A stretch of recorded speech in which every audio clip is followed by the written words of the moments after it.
Ne možeš upravljati vjetrom, ali možeš jedrima. Lao Tzu. Postoje dani kad te život zatekne. Kad se probudiš s težinom u prsima koju ne znaš objasniti. Kad se pogled u ogledalu ne poklapa s osjećajem iznutra. Sve izgleda poznato, a ipak strano.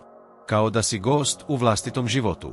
U takvim trenucima lako je povjerovati da si zakasnio, na vlastite snove, na prilike koje su prošle, na ono što si mogao biti. Ali možda nisi zakasnio. Možda si samo na mjestu gdje trebaš zastati. Pogledati svoju kartu i preispitati smjer. Jer život ne ide uvijek pravocrtno.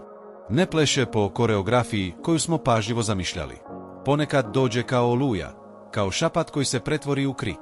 Ponekad donese gubitke, tišinu, razočaranja, ljude koji nestanu bez objašnjenja, poslove koji propadnu, snove koji se raspijarše.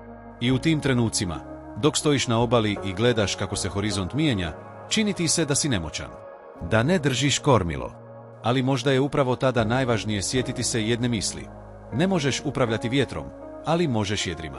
Ne možemo kontrolirati sve što se događa oko nas. Ne možemo upravljati tuđim odlukama, vremenskim uvjetima, tijekovima života koji ne pitaju za naše planove. Ali ono što možemo, i što zaista mijenja sve, jest način na koji reagiramo.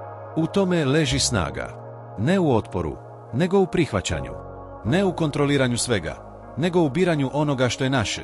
Misli, odluka, odgovora. Možemo odlučiti da ne nosimo sa sobom prošle boli. Da ne odgovaramo na svaku provokaciju. Da biramo tišinu umjesto galame. Ljubaznost umjesto obrambenosti. Mir umjesto potrebe da budemo u pravu. Svijet nas često uči da je snaga u borbi. Ali prava snaga dolazi iz strpljenja. Iz sposobnosti da oslušnemo.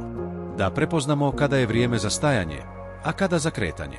Kada je bol poziv na rast, a kada je samo podsjetnik da smo ljudi. Svi nosimo svoje vjetrove. Neki nose razvod, neki gubitak, neki neizgovorene riječi kojim se vraćaju u mislima. Neki nose samoću u punim sobama. I nitko nije imun. Nitko ne prolazi kroz život bez ogrebotina. Ali neki ljudi nauče ploviti. Ne zato što su nepobjedivi, nego zato što su shvatili da nije stvar u mijenjanju vjetra, već u oblikovanju vlastitog jedra. Kintsugi, japanska umjetnost popravljanja razbijenih predmeta zlatom, simbolizira ono što svi možemo naučiti. Pukotine nisu mana. One su dokaz da smo bili lomljeni i da smo se vratili složeniji, lepši, bogatiji. Naše pukotine pričaju priču. One nisu sramota.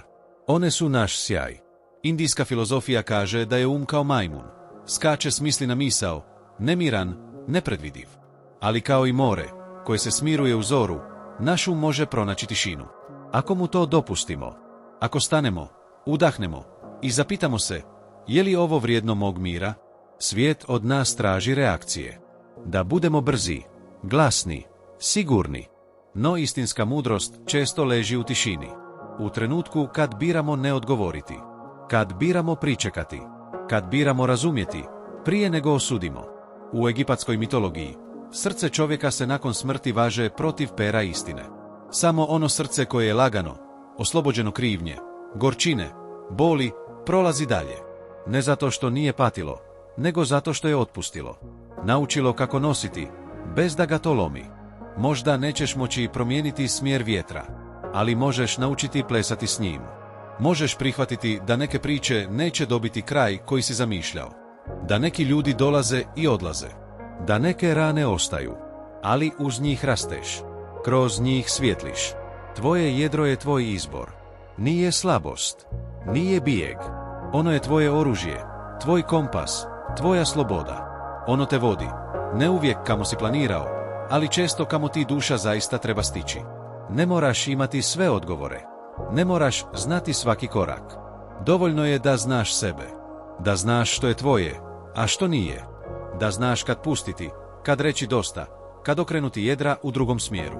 Možda se upravo sada nalaziš na rubu promjene. Možda te vjetar gura u nepoznato. I to je u redu. Jer ponekad, ono najljepše dolazi kad prestanemo pokušavati sve razumjeti i počnemo živjeti. Postavi svoja jedra već danas. Ne čekaj savršene uvjete.